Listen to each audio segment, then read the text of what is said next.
بسم الله الرحمن الرحيم.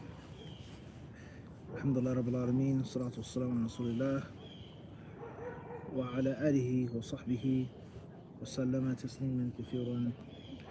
أما بعد، السلام عليكم ورحمة الله تعالى وبركاته. Inshallah, we'll start our marathon now.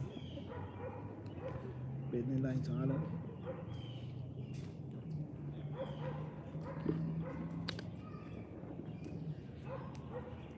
Wa alaikum assalam wa rahmatullahi ta'ala wa barakatuh.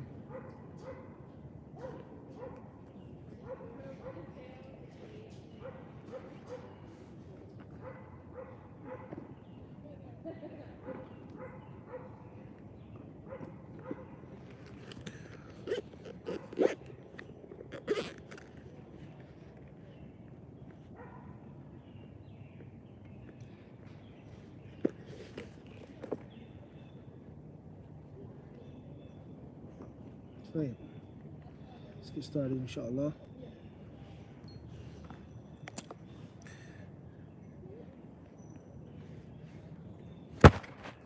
First question comes from verses Tayyib Sami alaikum assalam from Peterborough, UK. Faisa Fatah alaikum assalam wa rahmatullah.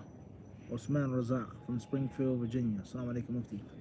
I noticed volume 2/volume 1 of Seeking Knowledge is not available. Will it be available soon? Alaikum assalam wa rahmatullahi wa barakatuh. Yes, inshallah ta'ala. Two different, mashallah. Look at the namal, huh?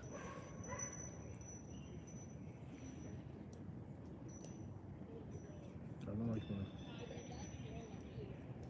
Amazing creature of Allah.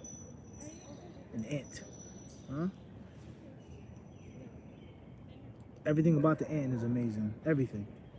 Its color, its size, its strength, its speed, the colonies of the ants, the exoskeleton of the ant. No, they're dogs today. Unfortunately, I'm surrounded by a multitude of dogs. Several dogs. May Allah protect us today, I mean. Right. Volume 1 is going to be reprinted, the old edition, upon request, inshallah.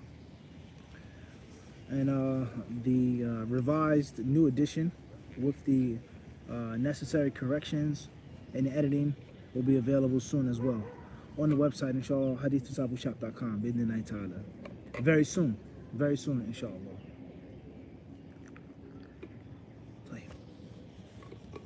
Stay in touch, inshallah, very soon, bi-idhnillah. See the steam coming from the tea? Hope you guys can enjoy that, man, because I know I am. Certain things, alhamdulillah, never ever get old. And to me, tea is one of those things. It never gets old. Never ever gets old. So, let's move on to the next question, inshallah. For the updates of the books, just tune in. Stay up to date with the website, HadithDisciple.com. Bi-idhnillahi ta'ala. And also don't forget about our workshop on the 25th of this month, Thursday, June 25th, 2020, of the Common Era, starting at 9 p.m. Eastern Time. Workshop on the rules of Islamic inheritance. Bi-idhnillahi ta'ala. Jazakumullahu khairan for your support. All right. Bismillah. Question comes from Muhammad Salah from Farwaniya, Kuwait. What does Tadabbur al-Quran mean? Jazakallah khairan. Tadabbur al-Quran, linguistically, Tadabbur bima'na ta'ammul wa ta'aqqul wa tafakkur. هذا من حيث اللغة. To think, to reflect, to ponder, to compare. As far as the breakdown of the meaning, then it is not to just memorize it and not just to read it and listen to it, but to sit down and to attempt at grasping the lesson, the point, the wisdom. What does Allah want from us from this ayah, from this story?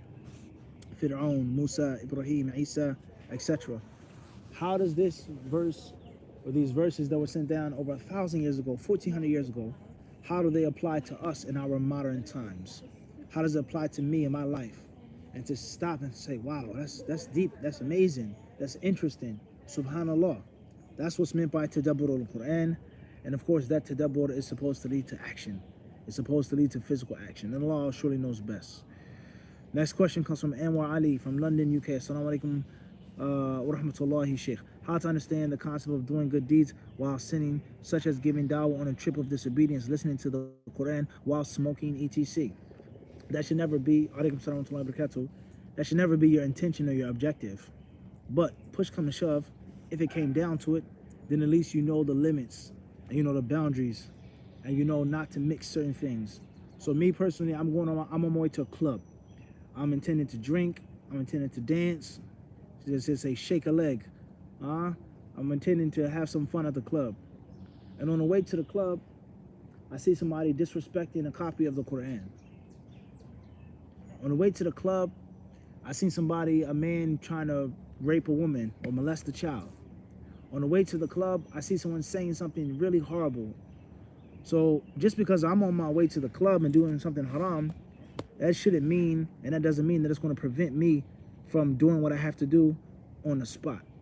Or if I was smoking and the Quran was played, it doesn't mean that I have no feeling or no emotion or no respect for it. But it's not to be your intention. Let me smoke and listen to the Quran. Let me go to the club and enjoy. No. It's a difference. Wallahu alam.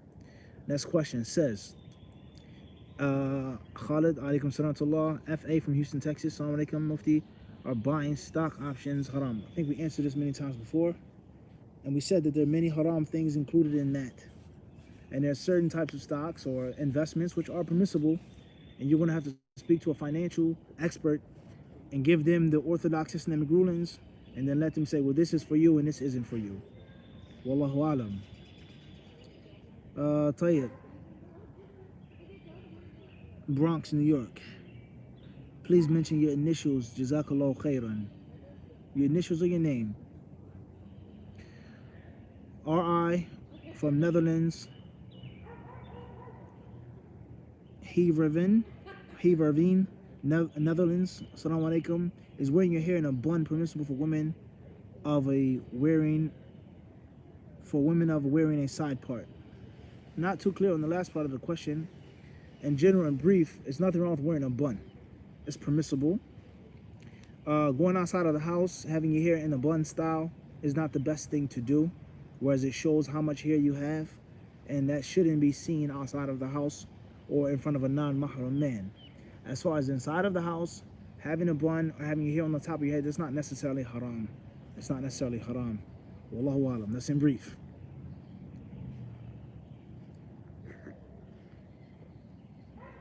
AA from London, UK. Mufti, do you have to move your kufi when you're doing a sujood so that your forehead skin touches the ground? No, you do not.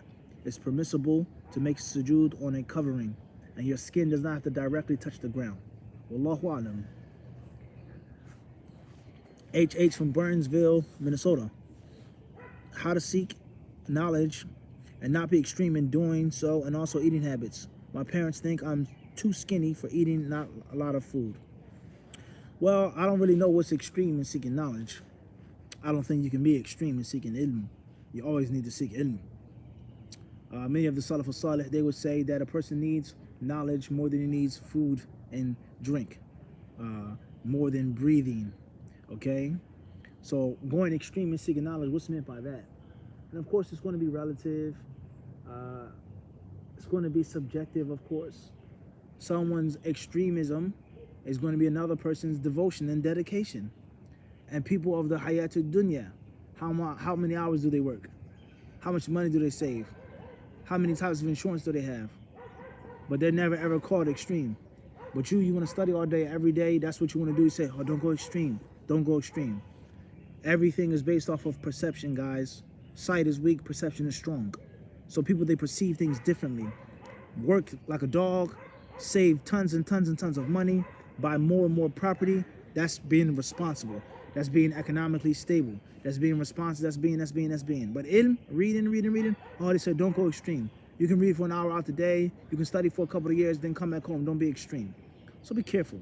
As far as eating food and being too skinny, then listen to your parents, inshallah ta'ala.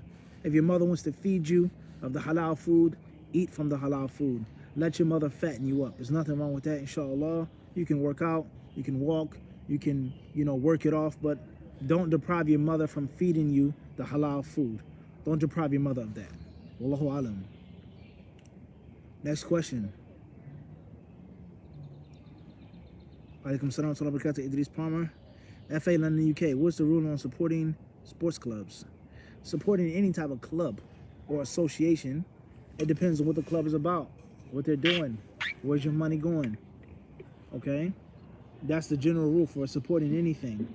Even different types of Muslims or messages. It depends on what you're supporting. What's the call? What's behind where your money is going? Of course, there are different elements involved in sports. Depending on sport, certain sports are haram 100%. Certain sports are haram in a time, in a place, in a condition. So, it depends. What's important is give your sadaqah to those who need it, inshallah. Support those who need it and those who value it. And Allah surely knows best. Question says, from Anwar Ali from London, UK. Ways to instill in the child the fact that death is inevitable and the psyche of preparing rather than running away. Take him to the graveyard. As the Prophet ﷺ commanded us, فَإِنَّهَا تُذَكِّرُكُمُ الْآخِرَةَ. The graveyards remind you of the hereafter. أَلْهَاكُمُ التَّكَاثُرُ حَتَّى زُرْتُمُ الْمَقَابِرَ. Take them to the graveyards. Don't run from it and tell them it's a reality. Crying, being upset, being bereaved is a reality of life. It's the cycle of life. And prepare your children for the day in which you're not going to be there. Son, I will not be there with you forever. You got to learn how to make your own decisions. You have to make salat because you want to make salat. Allah watches you, not me. Teach them about the reality of death, the reality of life. Teach them about the cycle of life. And, inshallah, just, don't hinder information or hide information that's unnecessary to be hidden from your children. Keep it real. Keep it real. Promote facts. Promote the truth. Bidnillahi ta'ala. And it's better for them to be a little upset, or even if the child was traumatized in this life, and it prepares them for the real trauma, instead of them being totally spoiled and put in some type of illusionary bubble of perfect life.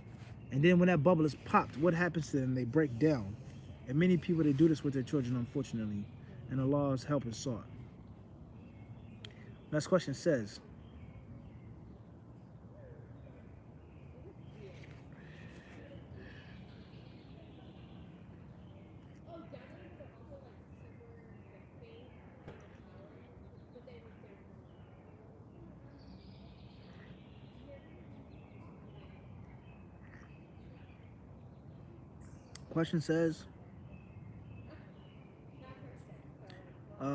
Saddam Sheikh from Toronto. Please mention your name or your initials. Jazakallahu khairan. Miraz Munan as well. In our Toronto, Ontario. Assalamu alaikum. Mufti, for sisters, what is the rule on wearing very loose pants? And does tying the hair into a bun on the back of the head fall under the hadith about camel humps? It's fine to wear loose pants if you're in front of other women, inshallah. As far as outside of the household, then you should stay away from that. You should not leave the household. You should not be in front of non-mahrams in your house unless you're wearing a loose abaya, overgarment type of thing. Even if, for argument's sake, a skirt. For argument's sake. Very loose pants, they could cover you. I don't argue with that. You having a long shirt, I get it. Everybody's built differently, but still, you should avoid wearing any type of pants like that in front of a non-mahram. As far as inside of your house, in front of your father or your brother or your son, that's one thing. As far as that being your outdoor hijab, then no. Don't do that, inshallah ta'ala. That's the best thing to do. As far as tying the hair into a hump or bun, does that fall under the hadith of كَأَنَّ رُؤُسَهُنَّ أَسْمِنَةُ الْبُخْتِ? Okay, كما قال عليه الصلاة والسلام, the hadith about women who are مَائِلَاتٍ مُمِيلَاتٍ صِنْفَانِ مِنْ أَهْلِ النَّارِ لَمْ أَرَهُمَا. Okay, about those women who are kasiyat and they're ariyat, closed and they're naked at the same time. Tayyib. Does it mean that a woman can't have her hair into a bun or a top of her hair? Not necessarily. Some ulama, they explain the hadith and they say that that was a specific style of those women, a specific way of being recognized, whether they were prostitutes or other than prostitutes, with regards to certain ways in which they put their hair and how they wanted to stand out, and heels and different things like this. Everybody clear on this? As far as it absolutely being haram for a woman to have any type of bun or hump, then not necessarily. Not necessarily. You can find that in a classic explanation of the hadith. As far as outside of the house, then you should not go outside the house with hair in that type of bun, whereas it shows how much hair you have, and that could be a means of attraction. And Allah surely knows the best. Wallahu alam. Tayyib, next question says,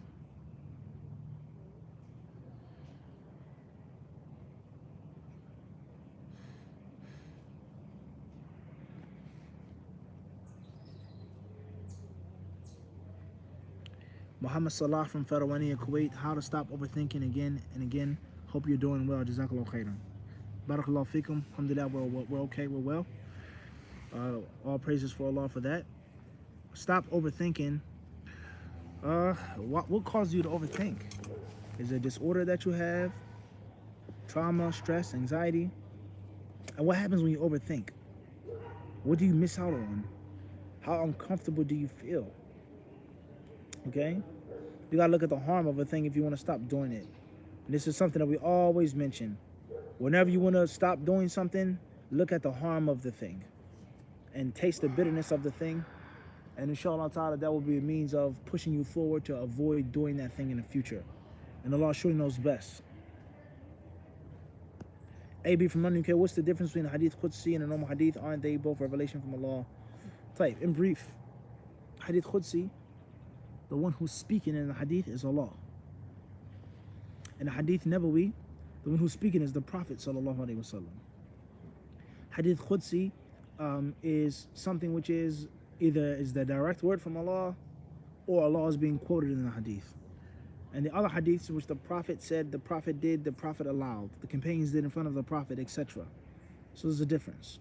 Them being authentic, they can be authentic or they can be weak. Them both being revelation from Allah, that's correct. The Sunnah is revelation from Allah. There's no question about that. And Allah knows best. Tayyib. Question comes from AS, AA from Brooklyn, New York. Assalamu alaikum, Sheikh. Barakallahu fikum. Is any authentic prohibiting or condemning praying in pants without a thobe or izar over them? I haven't read any. I don't know of any prohibiting it in the Prophet's Sunnah. As far as the speech of the fuqaha, then that's clear. With regards to modesty, khudu zinatakum inda kulli masjid, covering yourselves, things like this. As far as a hadith of the Prophet, I've never read that. I've never read that, and Allah knows best. There's a hadith which the Prophet purchased pants. It's not necessarily authentically reported that he wore them, but he did purchase them in the Sunan of Imam Abi Dawood. But the pants that the Prophet purchased are sirwal, and they're not bantalon, slacks or trousers, but loose pants. Similar to certain brothers that you may find from Turkey, or some brothers who come from Kurdistan, certain parts of Iraq, you'll find them with the very, very, very loose pants. That's what's meant when the ulama talk about sirwal, and not like khakis or jeans or sweatpants. They're not talking about that. They're talking about loose pants, sirwal, sarawil, or tayyib, moving forward. Tayyib. Initials, inshallah, brothers and sisters. Jazakallah khairan. Assalamu alaikum. Please make sure there's no dogs today. Plenty of dogs today. FM from Antwerp, Belgium. Assalamu alaikum, Mufti. Do you have tips for waking up for Fajr? Yeah, for sure. Avoid living by yourself. Live with someone. If you're single, get married, inshallah. If your husband's away, have someone else stay with you. Have children. Get a cat to wake you up. Alarm clock. Go to sleep at night. Early. Avoid caffeine at certain hours of the day, certain hours of the night. And most importantly, ask Allah to allow you to have the strength to wake up and realize the bitterness and the ugliness of not making Fajr, and how it is a major deficiency in your religion. And the Prophet ﷺ says, "Dhaka bala shaytanu fi udunihi." That person who overslept for Fajr, says Satan has urinated in his ear. And what happens when a person oversleeps for Fajr and what he misses out on? Keep these things on your mind, inshallah. And the sweeter a thing tastes, and the more you know of a thing, the more you believe about the thing, the easier it is to implement that thing. And Allah surely knows best.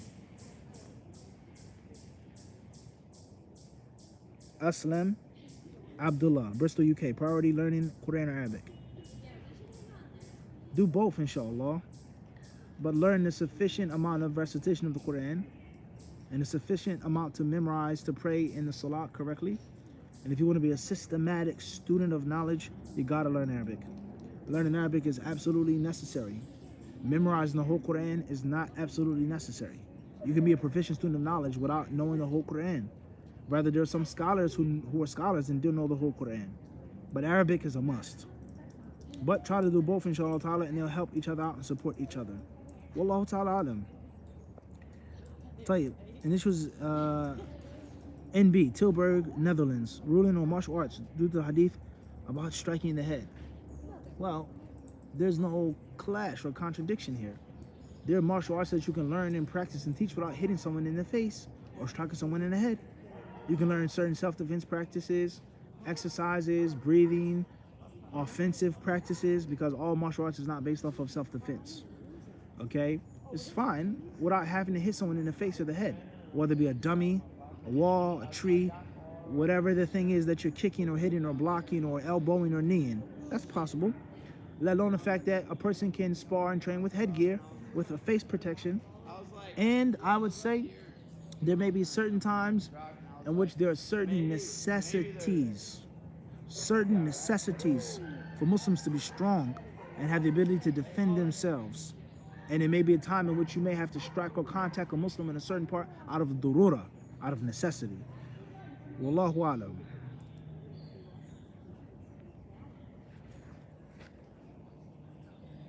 Yes, a lot of dogs out here. Habib Baya, East Orange, New Jersey. Can you come visit us soon, inshallah? Nahum Sheikh, bi'idhnillahi ta'ala. With the T, inshallah. Don't forget, Sheikh, the last form. Is the most powerful form. Inshallah. MI from London. Any tips for a wife to have a good relationship with her mother-in-law? Well, first and foremost, if they're Muslim, you're supposed to have a good relationship with all Muslims. And of course, that doesn't always work. And I'm not going to be hypocritical. Do I have good relations with every single Muslim, with every single person in my family? No. Life is imperfect, but you're supposed to attempt to have a good relationship with all Muslims.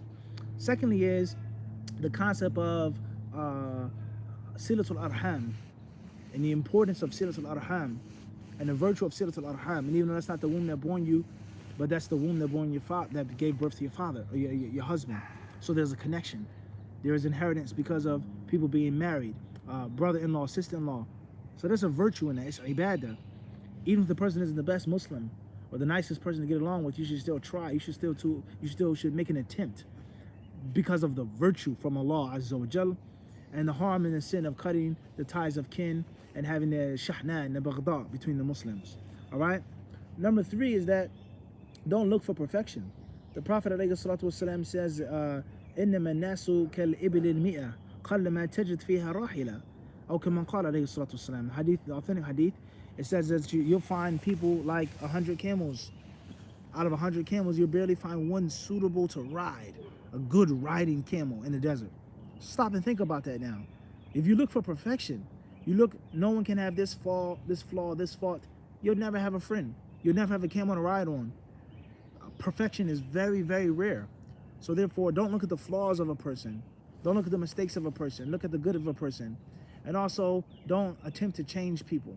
Give them nasiha, give them advice, lead by example. Don't try to force someone to change and to be something that they aren't, because that's very difficult, sometimes impossible to do. Only Allah controls the heart. Only Allah creates and makes things. Okay? So do the best that you can, inshallah, and know that you're doing it for Allah's sake first and foremost. And after that, you're doing it for your husband's sake, to please your husband. And what man wouldn't want a woman that is pleasing to his eyes, that cooks for him, that cleans for him, that protects his wealth, protects his honor, protects his secrets, gives him children, raises his children, and is nice and polite and kind to his mother and father? Who wouldn't want that? So it's only going to make you a better wife. And Allah knows best. AK from Toronto, Ontario. Assalamu alaikum, Sheikh. Some family members do not practice Islam nor like to hear about it. La hawla wa la quwwata illa billah. Alaikum salam wa rahmatullahi wa barakatuh. May Allah help us. Yeah, the T has got to accompany, inshallah.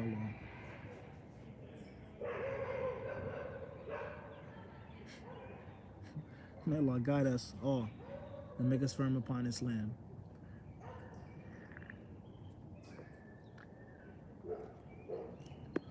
Question says, A from Brooklyn, New York. Sheikh, would you recommend attending a family reunion on 4th of July. That's the only time the entire family will gather, and 4th of July isn't a religious holiday.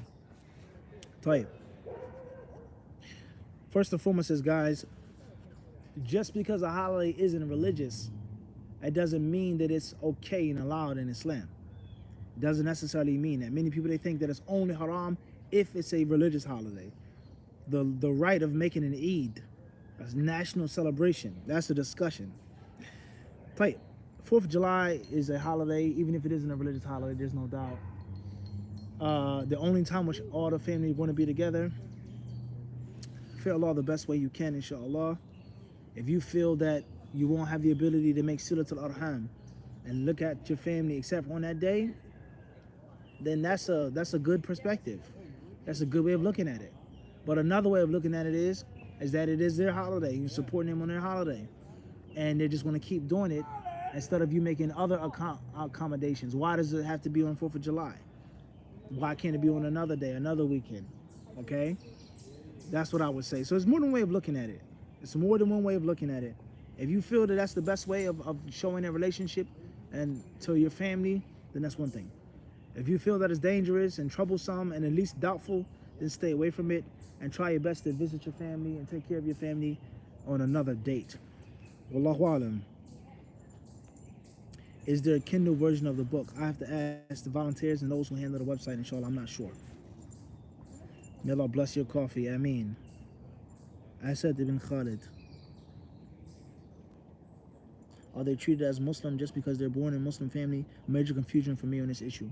Okay, that's the one about the family members who don't practice Islam and don't like Islam. Tayyib. All right, so I'll say this, guys.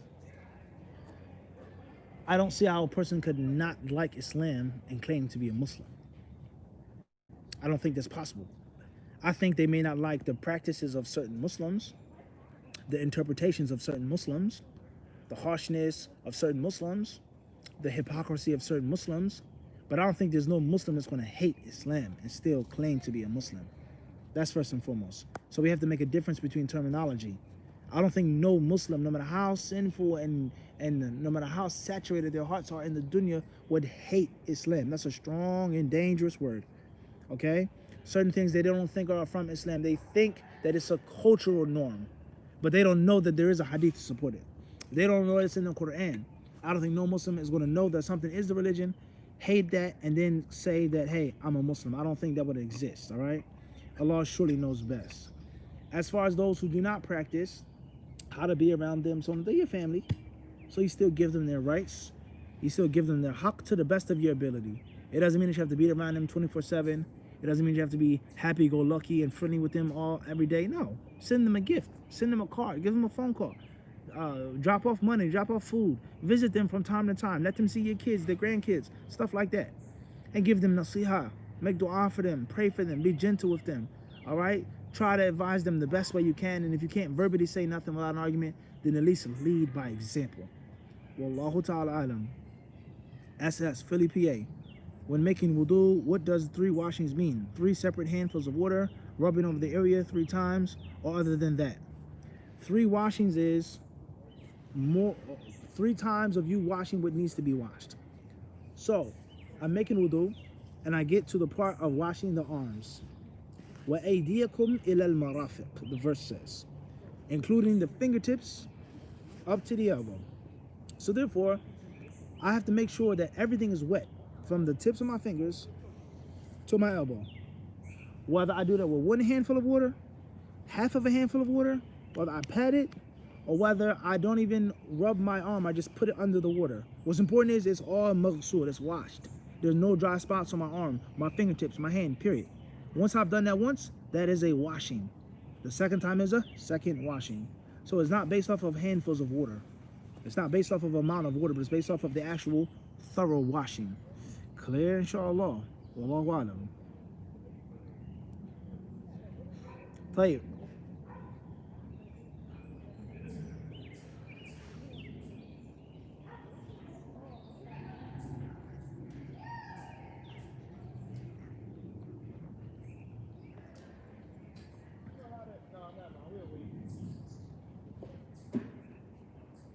Next question comes from FA, Houston, Texas.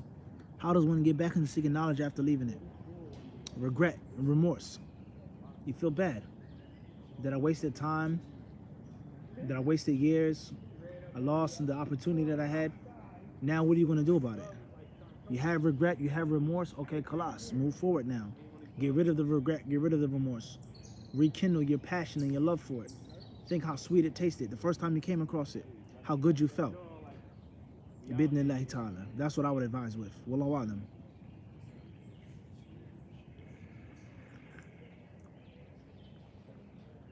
Tayyib. Question says, M.I. from London.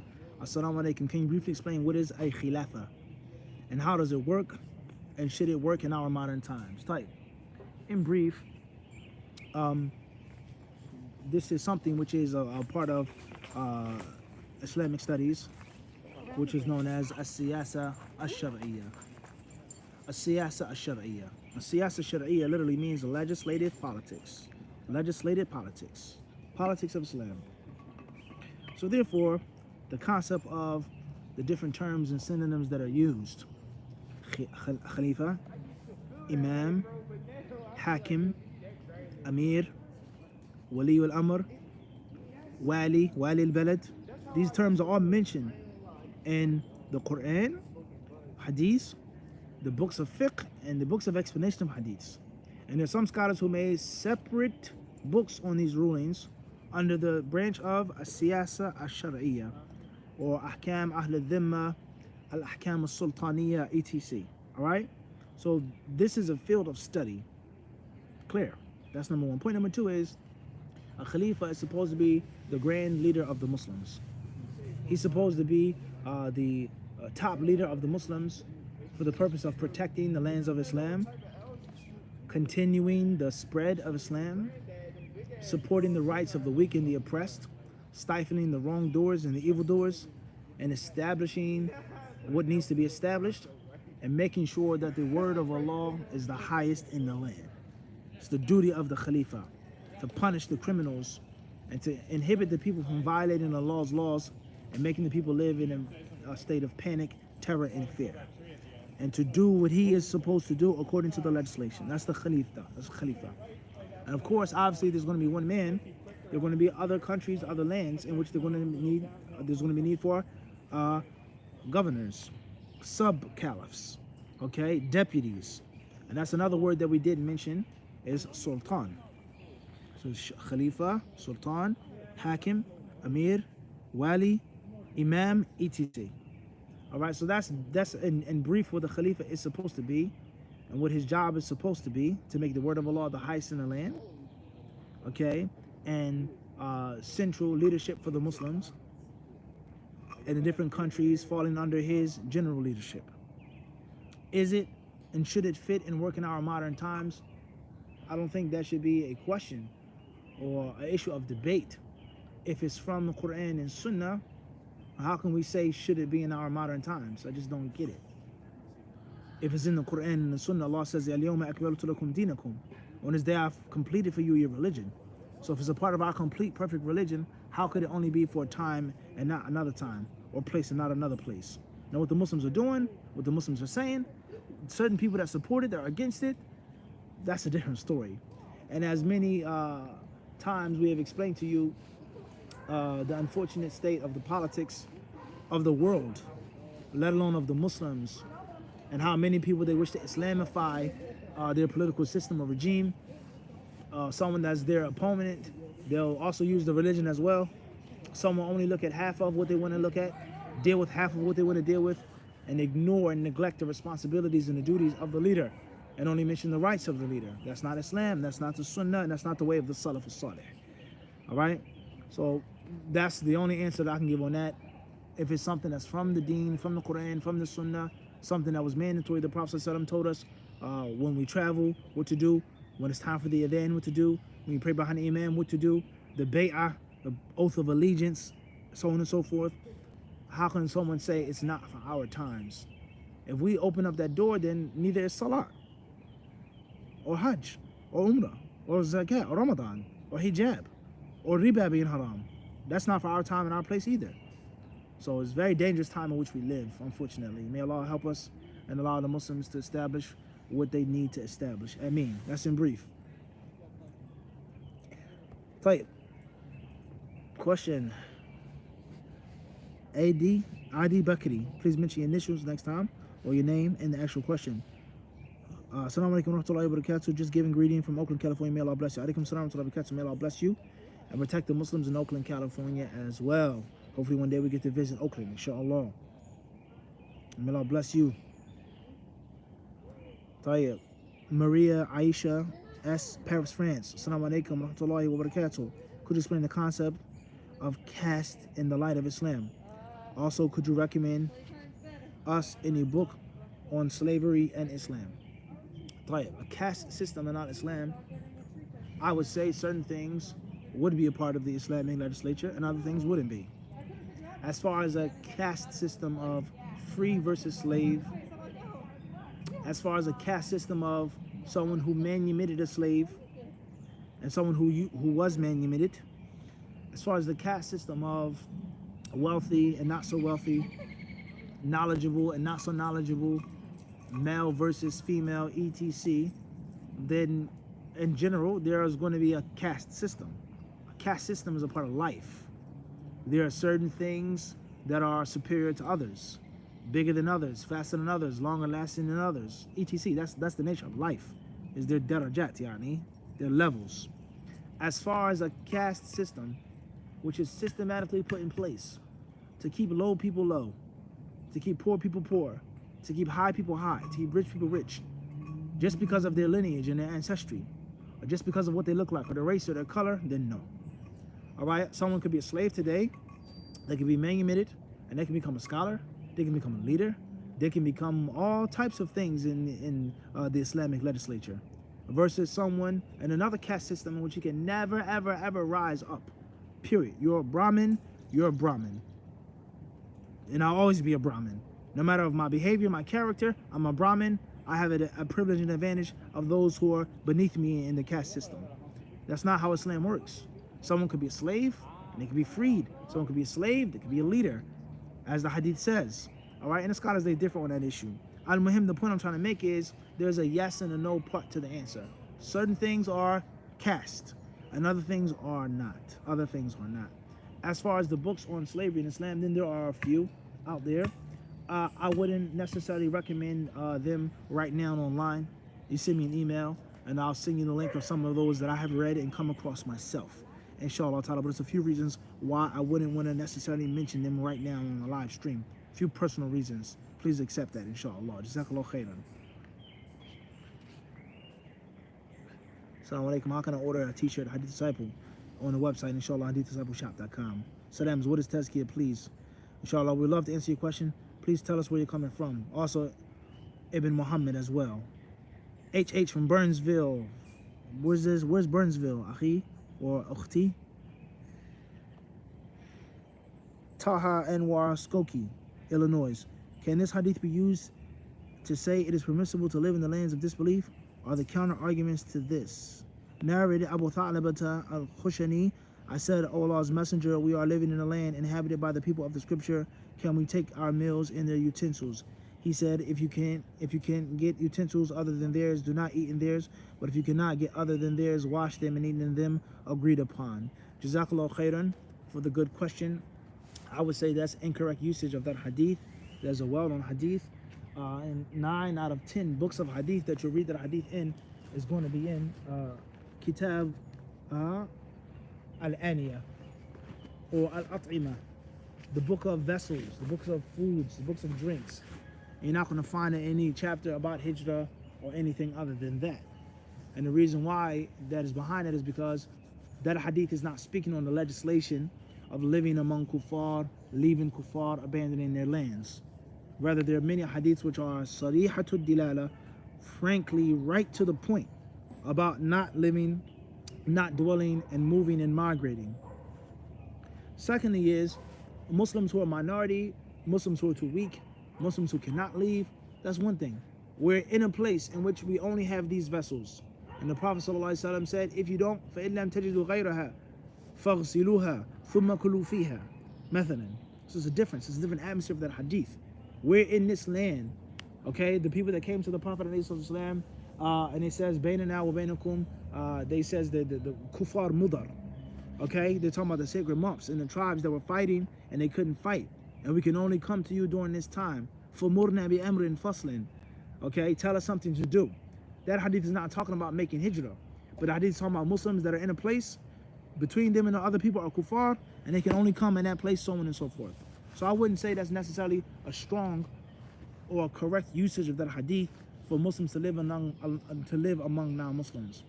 Now, the ruling of hijrah, the other proofs and evidences from the Quran and Sunnah, that's a different discussion. That's a different discussion. We've done many lectures and topics on hijrah on the channel. Wallahu ta'ala alam.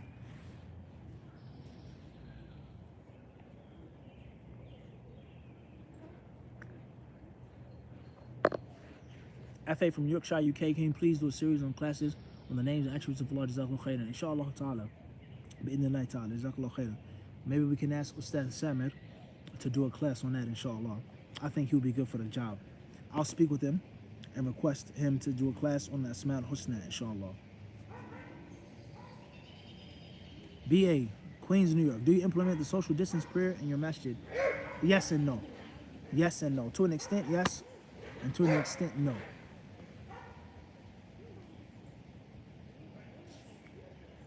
Tell you. Question is from initials EA, Valenciennes, France. What advice would you give to youth nowadays who want to accumulate knowledge, read a lot of books, fatwa, quickly but without any effect on their behavior? Tell you, may Allah make us firm.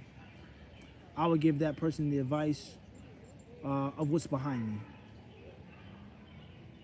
Knowledge is the shajara, and the amal is the thamara. Knowledge is the tree. Look how big and tall. Look at that, subhanAllah. It's a pretty big tree. Knowledge is the foundation, it's the seed. And the fruit, the shade, the leaves, the branches, that is the shu'abul iman. So what good is a tree with no leaves, no fruits, no shade, no fragrant wood or timber that can be taken from it? What good is a tree that's barren and dead? There's nothing there. That's the similitude of a person who learns, who studies, who memorizes, and has very bad behavior, foul manners, is disrespectful, very short-tempered, very impulsive, nasty to his wife, to his mother, to his children, to his neighbors. It's of no benefit. Rather, it's a Al-Quran, hujjatun laka or hujjatun alayk.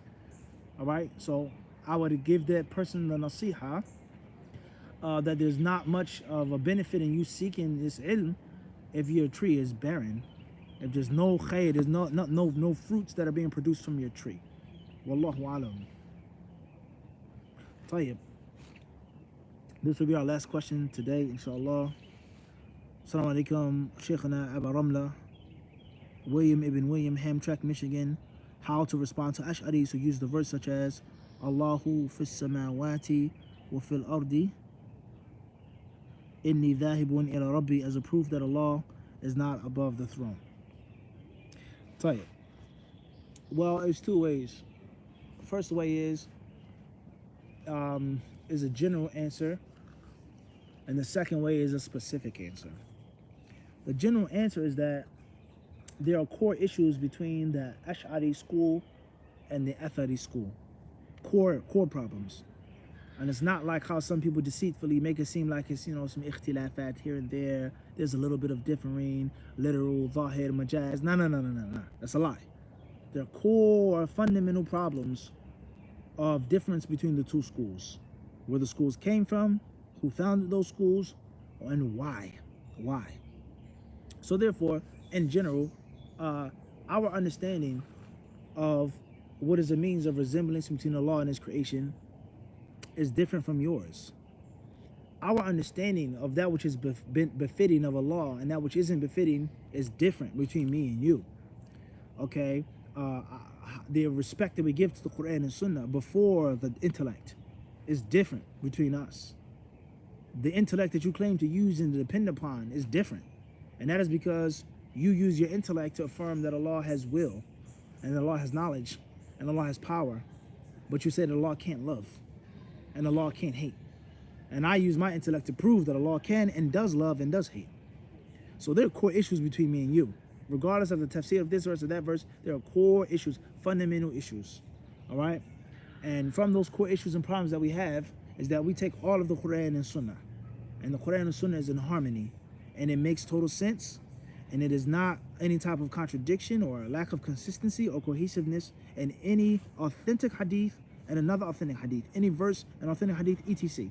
It's all in harmony. It's all in harmony. And your methodology isn't necessarily the same. You say that this ayah is clearly problematic. This hadith can't be.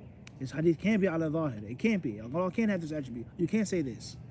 And that's not what we say, and that's not what we believe. So there are core fundamental issues. Number two is discussing those ayat specifically. What do they mean? What the companions and the Salaf said about those ayat, and the different usages. And there are things in which the Ash'ari and Athari school agree on, and there are things of which they differ. So let's deal with the specifics of the verse. And just because something is mu'awwal here doesn't necessarily mean that it's mu'awwal there. And the Sunnah, the school of the Sunnah and the school of the Athar is not necessarily against all interpretation, but it's against false interpretation. And it's against making interpretation the foundation. And it's against using interpretation without a proof and stating and thinking and claiming that something demands tashbih is not a dalil, it's not a hajj towards the ta'wil, let alone a proof and evidence for it. All right? So therefore, the general way and the different proofs that the Ash'ari school uses against the Mu'tazili school, those are the proofs that we use against you in general. The Ash'aris, they say that Allah has certain attributes, metaphysical attributes, sifatul ma'ani, and the physical attributes have a different meaning, so on and so on and so forth. And the Mu'tazila, they say you can't even give Allah sifatul ma'ani. You can't give Allah the physical attributes either, because that is anthropomorphism. You're saying that Allah has knowledge, humans have knowledge. You're saying that Allah has power, humans have power. You're saying that Allah Azza wa Jalla wills, humans will. So the Mu'tazila, they say no, they neglect all of the attributes. And the Ash'aris, they say no. We affirm attribute this, attribute that, attribute this, because of the intellect, because of the mind, because of the universe. And then comes the Quran and the Sunnah. Then, after the mind has affirmed them, you have to understand the nature of the school of the Ash'ari way, is that the Quran and Sunnah is a supplement to the aql. It's after one's mind. So the attributes that you have affirmed against the Mu'tazila, how have you affirmed them? Even though the Mu'tazila and the Ash'aris all agree, لَيْسَ كَمِثْلِهِ شَيْءٍ. Allah, يعني وَلَمْ يَكُنْ لَهُ كُفُوًا أَحَدٌ. Okay? هل تعلم له سمية. Do you know anything like Allah subhanahu wa ta'ala? فَاعْبُدْهُ وَاصْطَبِرْ لِعِبَادَتِهِ هل تعلم له سمية. Okay? Verse after verse that denies any type of similarity or comparison between Allah and His created beings. They both agree on that, but the Ash'aris affirm those attributes. And the attributes they've affirmed, they say they're not like the created beings' attributes. Allah's ilm is not like their ilm. Allah's hearing is not like their hearing, so on and so forth. Beautiful. And Ahlul Sunnah wal Jama'ah, we say that with regards to Allah being above. And Allah Azza wa Jal saying this and this being affirmed, so on and so forth. Tayyib. What's the difference? Alhamdulillah, we got our dog visitor. The viewers, they wanted to see a dog. Dog just ran past us. I don't know if you guys got that on camera or not. What's important is that use the general principles that they use against their other schools and opponents against them, and the specifics of the quoted verse of the hadith. What does it mean? Inni dhahibun ila rabbi. I'm going towards my Lord. What does that mean in the Arabic language? What does that necessitate? What does that mean? The specifics. Allah subhanahu wa ta'ala surely knows best. We'll stop our Q&A here tonight or this evening. May Allah Azza wa Jal give us all sincere intentions and guidance and firmness. And may Allah Azza wa Jal make us firm and patient upon the harms that we may encounter. Jazakumullahu khairan for watching and for tuning in. May Allah bless each and every one of you.